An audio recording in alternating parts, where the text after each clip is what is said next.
Group 1. Ladies and gentlemen, ito po yung aming presentation. At maya-maya ay dumating yung isang reporter ng TV at radio. Kasama na yung cameraman. Ang killer? Ang killer pa Kasama ng reporter yung cameraman na mukhang triggerman. Ayan. Ingat po yung reporter dahil ito po yung number 1 point wrong. Number 1 point wrong pala ito. Mali yung split natin. 1 point wrong. Ito yung tamang proseso. Hindi sila pumasok sa police line. Nagre-report lang po siya doon sa labasan. Tinitingnan yung biktima at yung kabag-alak. At nandito po tayo ngayon dito sa lugar, dito sa harap ng bahay ng biktima. At nakikita po natin nakabulagta yung biktima na kasamahan natin sa media. Tatawagan na po natin siya sa pangalang Buloy. Nakabulagta siya. Sinabi ng mga taong nakakita dito na may 2 putok silang narinig. Sabi ng isang witness, sabi niya, bang, bang! Hindi tumama yung isa. Sabi nung kasamahan nila, nakita nyo sa insidente na yun, na may narinig siyang isang putok, bang! Patay! Ayun, at nakabulagtan ang biktima. At hindi kami pumasok sa police line. Ini-interview ngayon ng reporter ang pulis na hindi nyo nakikita, nag-imbestiga sa kaso. Sir, lapit ka dito sa, pwede dito sa, hindi nila nakikita eh. Unan mo yung mukha. Yung inay at saka yung ano, yung nanay at saka yung anak. Sikuhin mo. Iyak ka man, para ako marinig sa TV. Laksan niyo mo, ma'am. Yakapin niyo, ma'am, yakapin mo.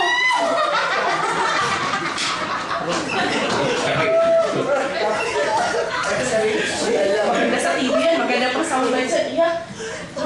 Pwede kaya natin, pasok tayo. Doon sa kabila, dito ako. Ma'am, nakita niyo ko ba yung pamilya? Pumasok sila sa police line.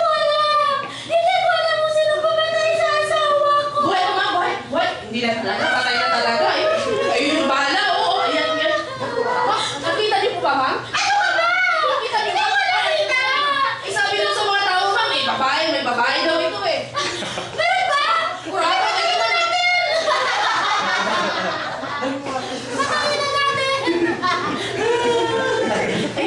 Kasama na natin! Saan banda yung tinamaan, ma'am? Hindi ko nga alam! Pwede tinan natin, ma'am? Pwede tinan natin kasi ayan o, medyo nakasmile pa yung biktima. Baka buhay pa, ma'am? Baka buhay pa po. Buhay pa ba yan? Ang biglang lumapit yung pulis nag-imbestiga. Pinalabas sila sa police line. Sir, sandali lang, sir. Scope to, sir eh. Kami yung una nakakuha, sir. Sandali lang po, sir. Sasala tayo para hindi tayo biktima sunod eh. Ayan, lumabas na. At biglang nag-ring ang cellphone ng reporter. Tinatawagan siya ng anchorman ng radio station. Hello ka, Johnny. Nandito po ako ngayon sa bahay ni Kabuloy at nakita po natin dito nakabulagta. Patay na yata. Sabi ng mga tao, may 3 putok daw silang narinig. Sabi, dan! Patay! At nakangiti pa. Tapos sabi ng asawa, medyo may babae daw yung asawa niya eh. Okay, lapitan mo yung mga biktima. Okay po. Lapitan mo. Mukhang Pwede i-interview mo rin. may tama talaga eh. Mukhang patay. Hello, buhay pa yata. Wala na talaga eh. Wala na yung misis. Mrs. Nakita niyo po ba yung pangyayari? Hindi ko nga nakita.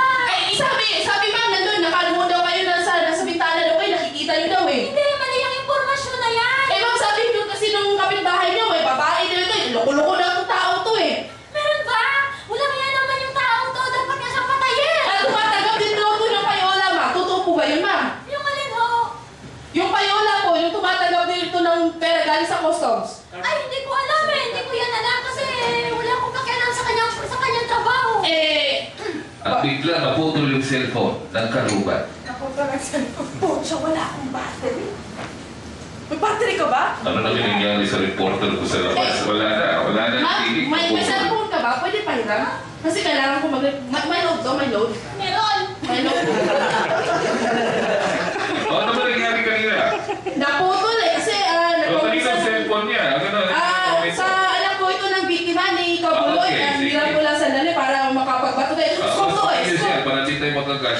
ng pera Tama.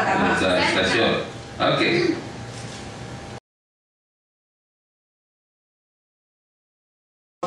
Diniscuss po namin what went right in the coverage of extrajudicial killings. And ito na po. Masugod na ang presentation. On the aspect of what went right, ayan po. What went right? Palakpan po.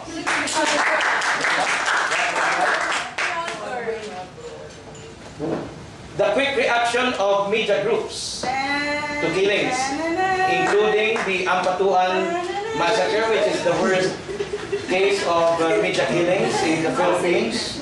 So we have seen na yung quick reaction of media groups did play a part in the coverage of extrajudicial killings. Yung pangalawa, vigilance of media organizations. Has also made an impact on the way government is investigating the cases. Yung ikatatlo po, yung the use of new technology in the coverage of the cases, including po yung sa Ampatuan massacre. What went wrong? What went wrong? Sa ating coverage. What went wrong? Yung isa po is the apathy and indifference of us journalists. Yung nangyayari po yung patayan ng mga aktivista with not pay that much attention. Nung paisa-isa pa lang po yung patayan ng media. Number 2 is the incompetence of government agencies. Ito po yung representative galing CIDJ. Kasama po natin ngayon. Ito po yung nag-investigate. Ito po siya. Palagpakan po natin yung CIDJ. Ito po yung naglabas ng rekomendasyon. 195 respondents po. Yung ikatatlo, unethical practices. Unethical practices. Palagpakan po natin yung hindi natin sabihin unethical practices. Yung ikaapat, the lack of participation of owners. Ito po, bingi po siya, bingi-bingihan, the lack of participation of owners.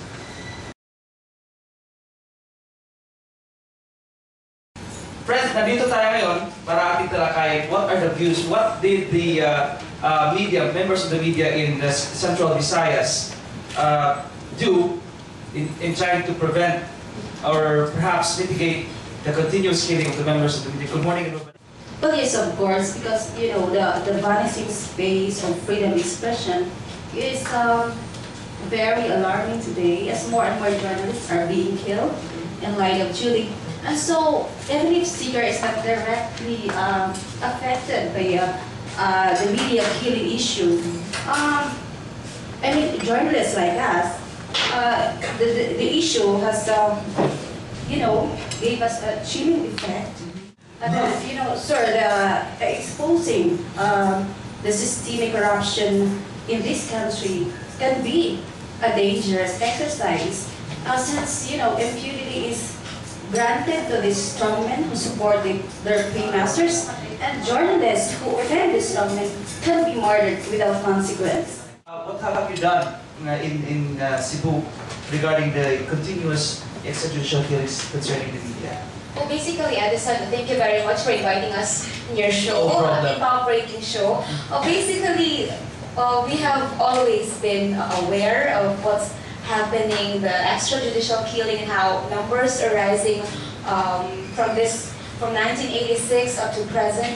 But as you can see, Edison, it is not a deadlock situation. There is something that we can do about it, and that as members of the media from Cebu City, we were able to have, for us, this went really right for us because after what happened to the Maguindanao massacre and all other EJK incidents, we were able to gather our news sources in Cebu City, and that we were able to come up with a forum and talked about why these journalists were murdered and what could have been done for us to mitigate and to at least eliminate EJK.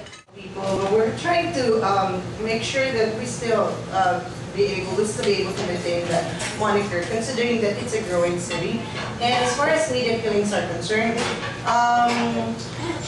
we used to have a very small, tight group of media practitioners before, and since it's growing and growing, and it's also dubbed as a university town. Oh, yeah, It's yeah. a university town. That's Silmande. Yeah, and a lot of schools are now offering journalism or mass communication courses, but it's just unfortunate that after college, most of them just leave for other jobs like call centers. So our breed is actually dying. Anybody get killed there? So far, no, but There's always a first. thank God. I don't want to be the first, but you know, there have been a lot of threats, and you know, what we're trying to do now, because we have just organized another media group. Actually, there are now like 3 media groups. That's a good thing. That's working, We're huh? trying to collaborate with each other, and we're also trying to set up linkages with, of course, the PCIJ and then JP and other PCIJ, national yeah. media groups Yeah. for documentation and probably for legal assistance and free training. Now, I am just passive about it. Why? Because one, that is something that I am not familiar with.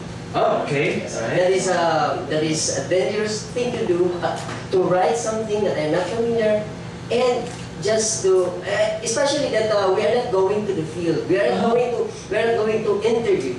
So with that, our information are second-hand information. So meaning it could be a dangerous task for us or job for us to write something that we don't really know. So yeah. So you're not learning about it, you should not know. Learn to know about it, but you really should learn about it. That's okay.